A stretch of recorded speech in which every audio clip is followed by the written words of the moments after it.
You know, the DCU is off to a incredible start. The success they had with Superman, the ratings bonanza that they had with Peacemaker Season 2. I still didn't really like the finale, but whatever. The season as a whole was fantastic, and the ratings were through the roof. Well, the one thing that all of us in this room, at least, are really looking forward to is Lanterns. This is the one I'm like really stoked to see. After Superman, I think my next highest excited thing, most anticipated thing is this Lantern series. I cannot wait. Now, we know roughly when it's coming out, but we don't have an exact release date yet. Well, now we might be getting a trailer sooner than we thought. Because according to James Gunn, there is a trailer. And he's seen it. Although, he doesn't know when it's going to come out. This comes to us from the folks over at Screen Rant. He confirmed that he has seen the sneak peek for the series. However, the DC Studios co-CEO, James Gunn, said, I think at least where it is now, but I have no clue. When that's planned to be shown, with HBO, the marketing is so different than film. That's interesting that you said that. I think there's two interesting things here. Number one, I think it's really interesting that they've got a preview ready for Lanterns. Of course, remember, they wrapped production on Lanterns a little while ago. So they're done all the principal photography. They've got plenty of stuff to make a sizzle out of, should they want. So it's not tremendously, surprising to find out they've got a trailer. I am dying to see it. But not because, look, normally I don't get really excited about when is a trailer coming. I get excited about trailers, but I'm never like, oh my gosh, when's the trailer coming? When's the trailer coming? Whatever. But because I just don't know what this movie, or this show, I should say, is even remotely going to be like. I mean, they keep saying it's like True Detective mixed with something else. They keep saying that, but until we actually get an idea for it, like I wasn't salivating to see the trailer for Peacemaker Season 2, not because I wasn't excited for Peacemaker Season 2, I very much was, but it's like, okay, but I know what Peacemaker is. I know what it is, right? With Lanterns, I really have no idea what the tone of that show is going to be like. And I cannot wait to get our first look. So I think it's really interesting that James Gunn has sat down, he's watched it, it's there. So I think that's interesting. But the second interesting thing here is that he's not the one making the decision as to when it gets released. And I think this is key because we talk about this a lot on the show, about the difference between the production company and the distributor. Some people think, like when Marvel makes a Spider-Man movie, they get no say in the trailer, and they get no say about when the trailer plays or how the marketing goes, because Sony is the distributor for those films, so therefore they're in charge of that. James Gunn and Peter Safran are the CEOs of DC, but this show is going to be airing on HBO. HBO Max, still under the same Warner Brothers umbrella, of course, but HBO Max, they're the distributor for all intents and purposes here. They are the ones who will decide, well, how are we going to make these trailers? What are the trailers going to feel like? And when are we going to drop the trailer and all that kind of stuff? So James Gunn, unlike with his movies where he is in charge of all that, and unlike his movies, he's like, I don't know when they're going to drop it. He said, this is different than movies. The timing for dropping marketing for television is way different than movies. So I found that interesting too.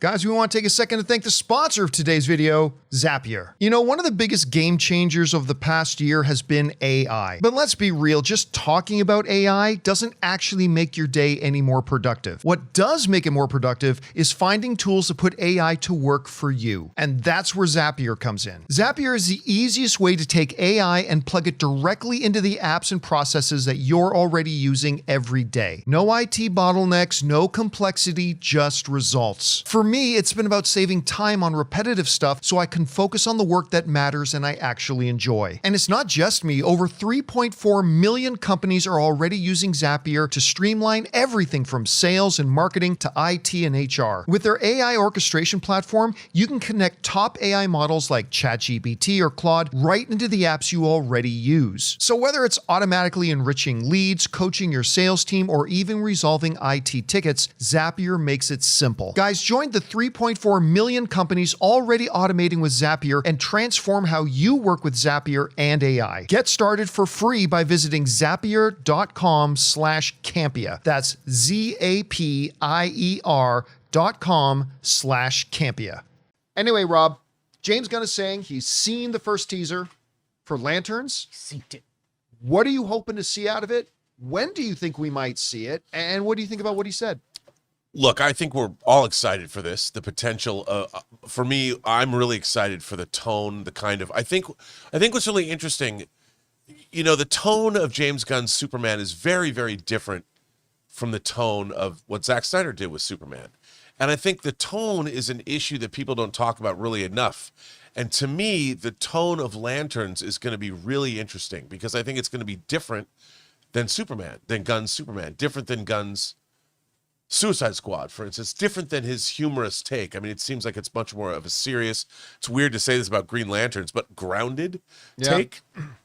So I'm really curious to see that because it's the first time that we're seeing something that James Gunn didn't write and direct, that he wasn't in charge of. He wasn't the showrunner of it.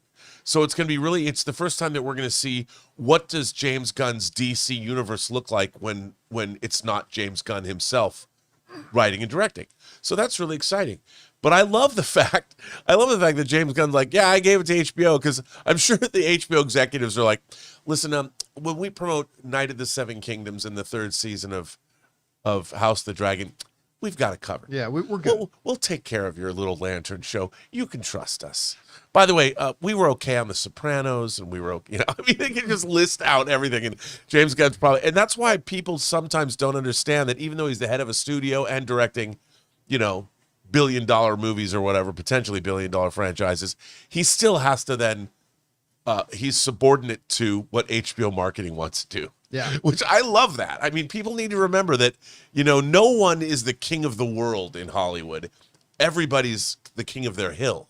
And when you go to someone else's hill, you have to be respectful of that hill and let them do what they do. I like that. It's going to be, look, I'm still suspecting that, we heard some rumors recently that the center might be the whatever. I still think it's going to be more of a murder mystery kind of stuff. Yeah. And I think it's going to be one of two things. I don't base this on anything. This is just me guessing.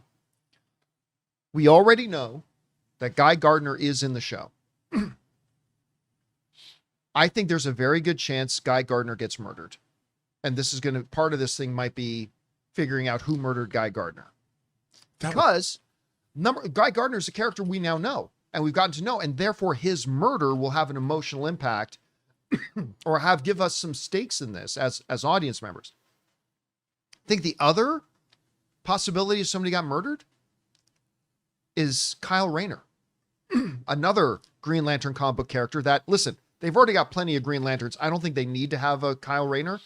So maybe he was another Green Lantern and he gets murdered and no big loss for DC. I don't know, but I still do think it's going to be a murder mystery. I certainly hope it's going to be a murder mystery, but we'll see where they go with it. I just like the idea of cosmic characters coming to Earth to solve a murder. Yes. Although primarily it's going to be John Stewart and it's going to be Hal. Yeah. But who are already Earth-based. Yeah, but I mean, but they still have the power cosmic, the Guardians of Oa, I should say. I was going to just ask this. But do you think we're going to get at least appearances of other core members? Could we see a Kilowog? Could they hint at Sinestro? Could they reference Oa? I mean, how do you think? I think 100%. Because what's really interesting is because we're getting Hal Jordan and John Stewart, there's now a lineage of Green Lanterns, which means there's a history. So we're going to delve into the history, I'm sure, of the whole Green Lantern Corps, and I find that interesting. I think that in terms of, look, I love lore and mythology and world building when it comes to these kinds of things. So the fact that you're going to have multiple generations of Green Lanterns is going to be wild because first of all, they have to set up who Green Lanterns are. Who are they? And who are they in this universe? Are they the Guardians of Oa? Or is it something else? I mean, wouldn't they have to be? And then do you have the Green Lantern oath? Beware my power, Green Lantern's light. I mean, are you going to explain what the different kinds... does Sinestro already exist? I forgot. People are pointing out in the live chat, and they're right. I forgot about that. They've already cast Sinestro. Yeah. So Sinestro is actually now whether or not he's still a member of the Green Lantern Corps. Right. That's the thing. I mean, something else already. I think it's going to be fascinating because the Green Lanterns alone have such a huge mythology. I mean, look, I really love the Jeff Johns, his entire run, what he did with Green Lanterns, with all the Sinestro Corps War and Blackest Night and all that. I was in for a penny, in for a pound, and all that stuff. And I think it's a really rich lore. I can't wait to see what they do. I'm really excited. I have to say, I'm really excited for this show. More so than I probably should be. I'll tell you what, I'll go one step further. I'm really stoked for the Supergirl show, or a Supergirl movie. Me too. Like, I'm very excited for it. I'm excited about Clayface, especially knowing who wrote it. But I think by far I am most excited for Lanterns. I think if James Gunn came over and said, listen, on one hand, I've got a copy of Supergirl, the movie. In this hand, I got a copy of the Lantern series. Which one you want to watch, Campy? You can only pick one. I think I'm picking the Lanterns. I got to go with you on that because, dude, I've loved Green Lantern since I was a little kid. The fact that they're making a Green Lantern TV show, when I think about it, I think it's kind of under the radar, because it's called Lanterns. It's not Green Lantern. So people, but Green Lantern is a science fiction character with outer space origin. I can't wait for this show. I hope it's great. All right, guys. Question is for you. What do you think about this? James Gunn has said hey guys, thanks so much for watching this video. Make sure you like the video, leave a comment, and subscribe to our channel. And don't forget, we have a daily podcast called the John Campea Show podcast, available on Apple Podcasts, Spotify, or your favorite podcasting app of choice. Go and subscribe to it today so it'll be there when you need it.